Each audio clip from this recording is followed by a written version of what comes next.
Stop, you haven't subscribed to the channel yet. Subscribe now, we have new stories every day. Now let's go.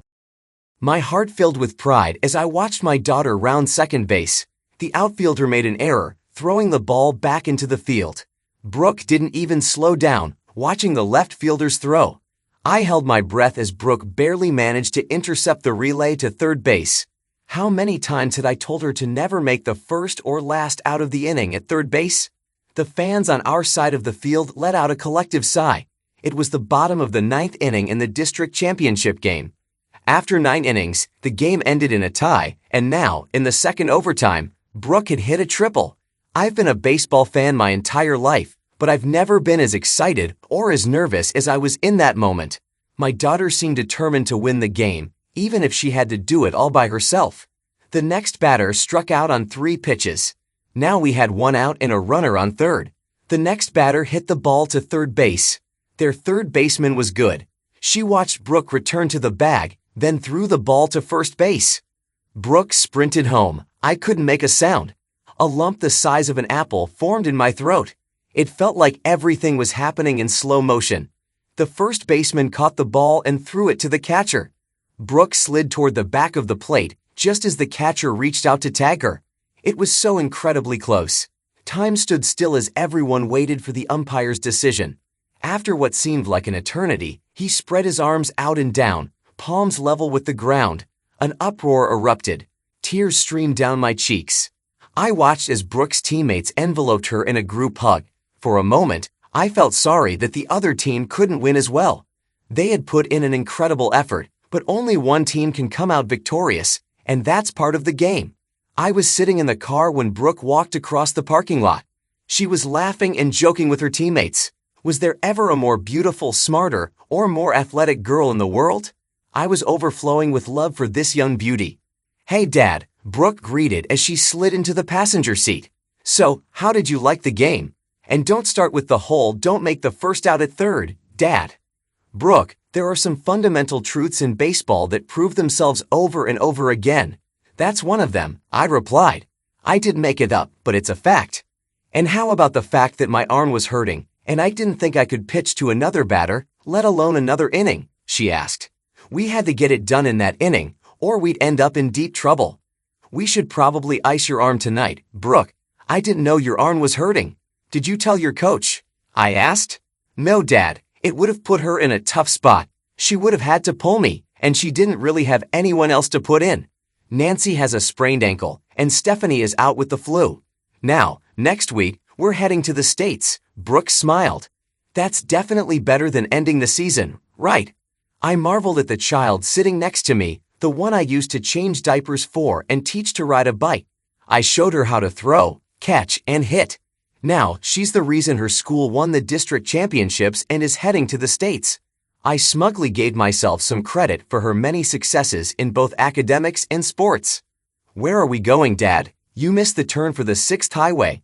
"We're going to celebrate the district win, dear. I heard that the new Hilton Hotel in Wilkes-Barre has one of the best restaurants in the area. I think we both deserve a big steak and baked potato," I announced. "Dad, you're the one who loves steak and potatoes. I'm ordering lobster," Brooke declared. "I could offer you a frosty mug of MGD to wash down your steak," Brooke laughed. "Hey, I never thought about that, but now that you've suggested it, I just might." "Brooke, you're a genius." "Yeah, I know. The fact that we've spent our whole lives recycling beer cans is etched in my brain, Dad. Honestly, I'd have to be an idiot not to know what you like." "You're not that original, you know," Brooke teased. When we entered the restaurant, there was already a 10-minute wait for a table. They handed me one of those pagers that light up and vibrate when it's your turn. I sat on a bench while Brooke went to the ladies' room. She came back about 5 minutes later. I didn't pay much attention at first, but I noticed a few minutes later that tears were streaming down Brooke's cheeks. "Brooke, what's wrong, honey? Is your arm hurting? What's going on, sweetheart?" I asked. "You know Mom couldn't come to my game because she had to go to Philadelphia for work, right?" Brooke sobbed. "So that's it. Brooke, you know your mom has a high-demand job at the insurance company, and she has to travel a lot. She really wanted to come to your game, but her schedule wouldn't allow it," I reasoned. "Don't be upset about it, dear. She'll probably make it to the States. I don't care if she ever comes to one of my games. She can go straight to hell." Brooke yelled. I was stunned. Brooke had never spoken badly about her mother, nor had she ever used such vulgar language, even though she had occasionally heard it from me. Her emotional outburst was a complete shock to me. "Oh, Dad, you're as blind as I am. Mom didn't go to Philadelphia. She's inside with some sleazy jerk, holding hands and laughing with him. She doesn't care about any of us." Brooke couldn't have shocked me more if she had told me she just signed a contract with the Yankees. My wife, Brooke's mother, involved with another man. My head started to spin. Brooke wrapped her arms around me and began to sob.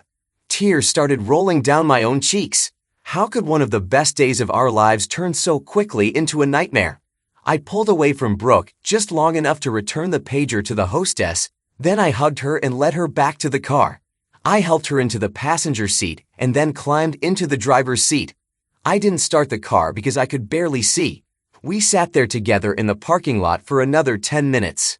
Gradually, the nausea, shame, and horror subsided, and I was able to wipe my eyes and regain focus. "Brooke, are you sure it was your mother?" I asked quietly. "It's entirely possible you made a mistake. We might be getting upset over nothing. It could have been someone who just looked like Natalie." "Seriously, Dad? What? I don't know what my own mother looks like. There must be thousands of purple Lexus SUVs with plates that say hat, like that one over there, right?" Brooke said sarcastically. I looked in the direction she pointed and saw Natalie's car a few rows ahead of where we were sitting. There was no mistaking it. "I'm sorry, Brooke. I guess I was just trying to deny that this could happen to me, to us." I apologized. "It's perfectly clear that it's your mother in that hotel. She lied to both of us and is cheating on me. We need to accept this fact and decide what to do next." And then my phone rang. I knew who it was even before I looked at the screen. It was Natalie. I didn't want her to realize that Brooke and I knew where she was and what she was doing, at least not before I had time to decide on my next steps. "Hello, Natalie," I answered as calmly as I could. "Hi, honey," Natalie exclaimed. "How did the game go? I'm dying to know who won." "The game? We won it, and next week we're heading to the States." "Brooke played well," I replied, downplaying her performance. "Put her on the phone, dear. I want to congratulate her and tell her how proud I am." "I wish I could have been there," Natalie lied. "Well, she's with some of her teammates right now, Natalie. I'll pass along the message, I promised." "Are you in Philadelphia?" "I'm driving down Broad Street as we speak," Natalie laughed. "The traffic's slow, so I thought I'd call and see how everything went." "Be careful in that new car, Natalie. You're in your Lexus, right?" I inquired. "Of course, Tim. I love this car. It's so safe and much less of a gas guzzler than your Ford." "I've got to go, Tim. I'm almost at the hotel. Love you, and I'll call you again tomorrow," she promised. I hung up the phone and looked at Brooke. It seemed like she was about to break down again. Then she snorted and smiled at me. "Screw her, right, Dad?" Brooke asked rhetorically. "We'll be just fine without her, maybe even better." "We will, as long as you stop using bad language, young lady. Things may have turned to crap, but that's no reason to act like you're from the lower class. I raised you better," I scolded. "Sorry, I was just so angry, and it felt like only curse words could fit the situation," Brooke explained. "I feel better now, but I'm worried about you, Dad. At first, all I could think about was how little my game meant to her. She'd rather sneak off and sleep with some guy than watch me play in the district championship. I didn't even think about how awful you must feel." "Well, yeah, it hurts. I admit that. I don't know what to do next. It's such a shock. I can't even think straight." "Really, Dad? I thought you'd kick her out so fast it would make her head spin. She has absolutely no respect for either of us. Even without the guy, her lies alone would be enough to divorce her, don't you think?" Brooke asked. "It seems like it would be, but over the years I've learned it's better to think things through rather than act impulsively. I can always file for divorce. I just need to be sure it's the right course of action," I replied. "Dad, do you have a spare key to Mom's car? If you do, could you give it to me, please?" "I do, Brooke, but why do you need it?" I asked. "I think it would be the final proof. If the key fob works on that car over there, we'll know for sure that Mom didn't stop at some hotel in Philadelphia," Brooke reasoned. I handed Brooke the key, and she quickly jogged over to the car. As she approached, she pressed the button on the fob, and I saw the headlights blink. To my surprise, Brooke got inside and started Natalie's car. She waved at me as she drove past. I quickly started my own car and turned around to follow her. I didn't have to follow her far. She drove a block, pulled into a parking lot, went all the way to the back corner, and jumped out. Approaching my car, she pressed the button to lock Natalie's car, then climbed back into mine. This is just a small taste of what Mom's life is going to be like. Brooke laughed. Imagine when she can't find her car. She won't be able to report it stolen in Philadelphia. Her story will fall apart under police questioning. If she reports it stolen here, she'll have to explain why the car is here when she said she drove it to Philadelphia. Lies make everything more complicated. I didn't know whether to be proud of Brooke or to schedule her an appointment with a psychiatrist. I would have never come up with such a brilliant idea, but the more I thought about it, the more I liked it. Let Natalie find out firsthand how lies can come back to bite you. We stopped at a fast food place a few miles down the road and had some fries and a burger. Then we headed home. Brooke started asking some thought-provoking questions. How long do you think Mom has been sneaking around behind your back, Dad? Do you think she's done it many times? Why do you think she's doing it? Is she some kind of sex maniac or something? How has your personal life with her been? Brooke, I've thought about it. Lately, she's been really kind to me in the bedroom. I honestly can't complain about that. As for how long and how often, I have no idea. I never thought she was particularly promiscuous, I admitted. Obviously, I had no clue that anything was wrong. I bet she started when she began acting extra sexual with you. Women do that to lessen their guilt. How long ago did she start? Brooke asked. I'm not sure. Probably around the Christmas holidays. I thought everything had been going great for the last 5 months. I know Natalie has been away more than usual, but she always seemed eager to make up for it, I admitted. You know you need to go see a doctor for a checkup, right? You don't know who that guy has been with, do you, Dad? Everyone he's slept with.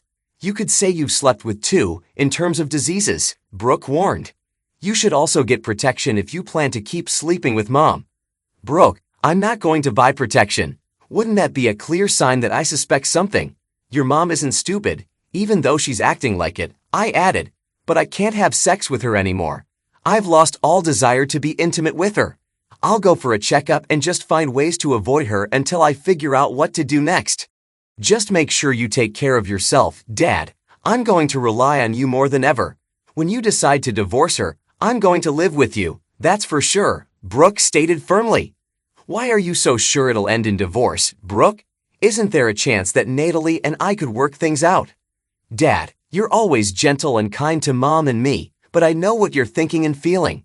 You'll never be able to accept that Mom is lying to you, even if you could get over the sex. She's past it, and it's just a matter of when you accept that fact, Brooke predicted. I wondered how many men in my position, probably millions over the years, have a smart daughter with whom they can discuss everything. Brooke kept me from falling apart. She made me look at the situation logically rather than emotionally. She only had my best interests in mind and no hidden agenda.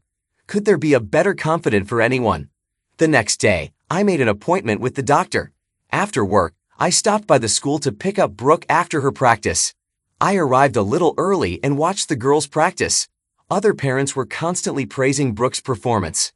I felt pretty good about that, but lousy about my marriage. Natalie showed up around 7. I tried to greet her the same way as usual, but it felt weak to me. I wondered if Natalie would notice. I needn't have worried. I missed you so much, Tim, Natalie exclaimed. And I'll show you just how much later. By the way, I wanted to ask, do you still have the spare key to my car?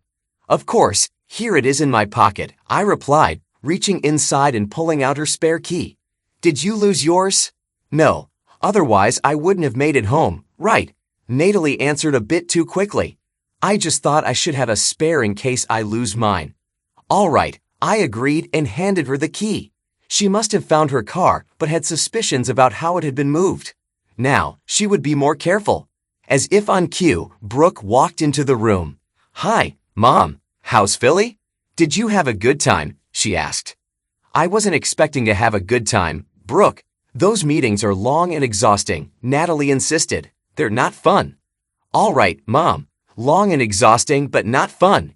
Got it. So why do you keep working if it's so hard on you? Dad makes good money, and you're smart. You could find something that gives you more free time to spend with us.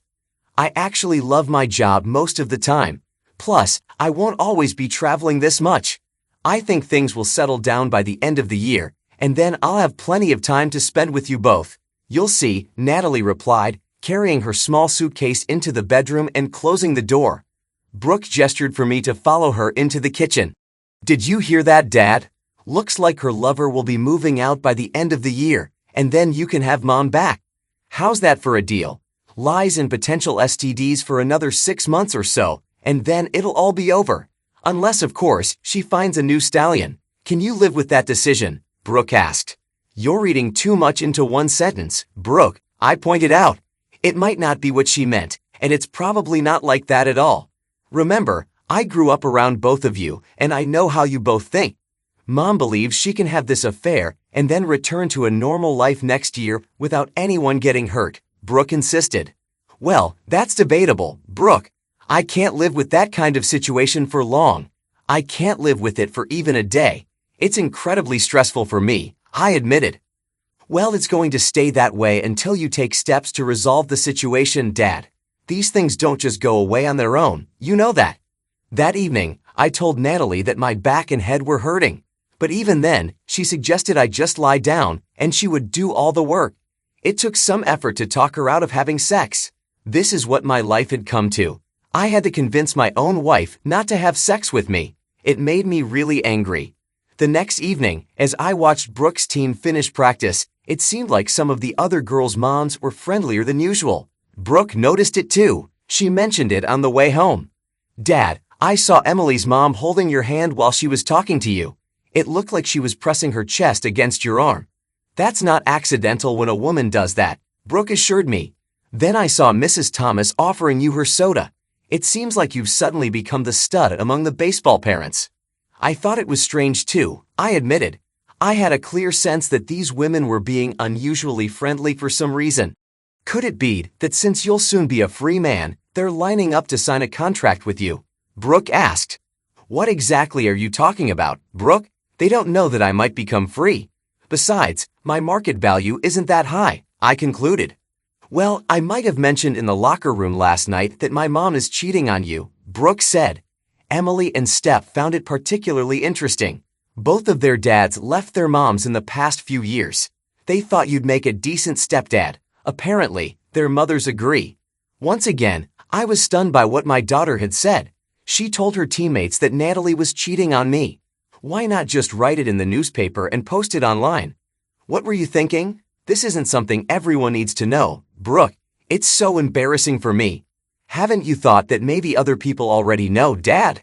Isn't it even more awkward to be ignorant in a situation where everyone else is aware? The girls already know about it. Trudy's mom saw your loving wife and a man enter a room at that hotel a few weeks ago when she was there for a conference. The only difference now is that the other moms know you're aware of Mom's affair, so it won't seem like they're the ones breaking up the family. Let's face it, our family is pretty much already broken, Brooke concluded. How many times can a person be shocked before it becomes normal and stops being shocking? Other people knew I was being cheated on. Somehow, that made everything feel even worse. The last shred of my pride had been ripped away. After this week, nothing could surprise me anymore. That's not all, Dad, Brooke added. Sarah has been complaining since last winter that her dad is often not home. Last week, she told us they're moving after Thanksgiving because her dad's insurance company is transferring him. Last night, Trudy's mom saw Sarah's dad picking her up after practice, and guess what? She recognized him as the same guy who's been sleeping with Mom. Tonight, I went to the car with Sarah and confirmed it. He's the same guy who was with her that night when I saw them. All this information made my head spin. How did the kids manage to figure out so much? Could this all be a coincidence? Is there even such a thing as coincidence? Can our children really know us that well? Why was I even pretending to think about it? All I needed was to ask Brooke. What do I do now, Brooke? I groaned. I can't think clearly anymore. Well, I'm glad you asked, Dad. I knew that for most of the soccer or baseball moms, you'd seem like a good catch. Those ladies confirmed it today. You don't have to put up with a woman who lies and cheats. You deserve better, and I'll help you get it. But first, you need to get rid of the dead weight. It was the night before Brooke's first game in the state playoffs, and Natalie had to leave on yet another business trip. She promised Brooke she would drive all day, if necessary, to make it back in time for the game. That last lie somehow helped ease our conscience. There was a knock on the hotel room door. Room service had arrived with a bottle of champagne. I had convinced the management that the couple in room 402 was very close to us, and we wanted to surprise them. It all sounded very friendly and loving. When the door opened, I slipped a 20 into the shirt pocket of the guy delivering the champagne, took the bottle, and pushed my way inside. Behind me were Brooke, Sarah, and Sarah's mom. Natalie was lying in bed, clutching the sheet to her chest. The stallion was in a bathrobe, looking completely bewildered. "We really didn't want to disturb you at work," I began. But Sarah and Brooke wanted to celebrate their district win with all their parents. The fact that Sarah hit a 2-run homer in the bottom of the 7th to tie the game and then made the game-saving throw in the top of the 8th, while Brooke pitched a 1-hitter and hit a triple in the 9th to score the winning run, seems to have slipped past both of you. Try to imagine how proud Susan and I are of the girls, and then imagine what you missed. Susan raised 4 glasses, and I poured champagne into each one. I had managed to open the bottle before room service knocked. I handed a glass to Natalie and the man in the bathrobe. To the truth and to our daughter's achievements, I made a toast. To a new direction in our lives and to Sarah and her mom not having to move this fall. And most importantly, to smart kids and good lawyers. Susan and I sipped the bubbly while the girls drank soda. "Don't bother coming home, Steve," Susan said firmly. "Sarah and I will do just fine without you. My lawyer assures me that the settlement will allow me to keep the house and live comfortably.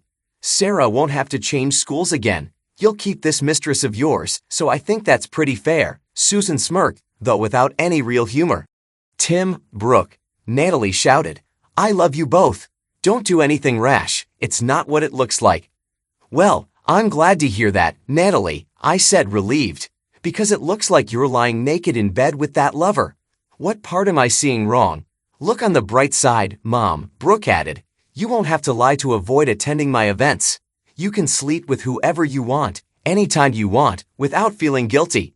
You won't have to worry about giving Dad AIDS or any other STDs. You'll never have to see how hurt he was when he found out he was being cheated on. I know you want the same thing for Dad as I do, for him to be happy. And for some reason, I think he will be now. Thanks for everything, Mom. Just don't put me in an awkward position by showing up at any event I'm part of, okay?" The 4 of us walked out the door while Natalie quietly sobbed. We got into my car, and I drove us home in silence. I kept thinking about everything that had happened over the past few days. I never imagined I would confront my wife this way, but I felt strangely relieved. Brooke had been right all along. We needed to deal with it head-on. That night, Brooke came into my room before going to bed. "Dad, are you okay?" she asked softly. "Yes, Brooke, I think I will be. It's hard, but I know we're better off now," I assured her. "I'm sorry you had to find out this way, but I'm proud of how you handled it," Brooke said, giving me a hug. I hugged her back tightly. "Thank you, Brooke. I couldn't have done this without you." As Brooke left the room, I finally felt a sense of closure. It wasn't the ending I wanted, but it was the beginning of a new chapter. I knew it would be a tough road ahead, but with Brooke by my side, I was ready for it. Thanks to everyone who took the time to listen to today's stories. If you enjoyed it, please consider liking and subscribing if you haven't already. Feel free to share your thoughts on the events in the comments below. Take care.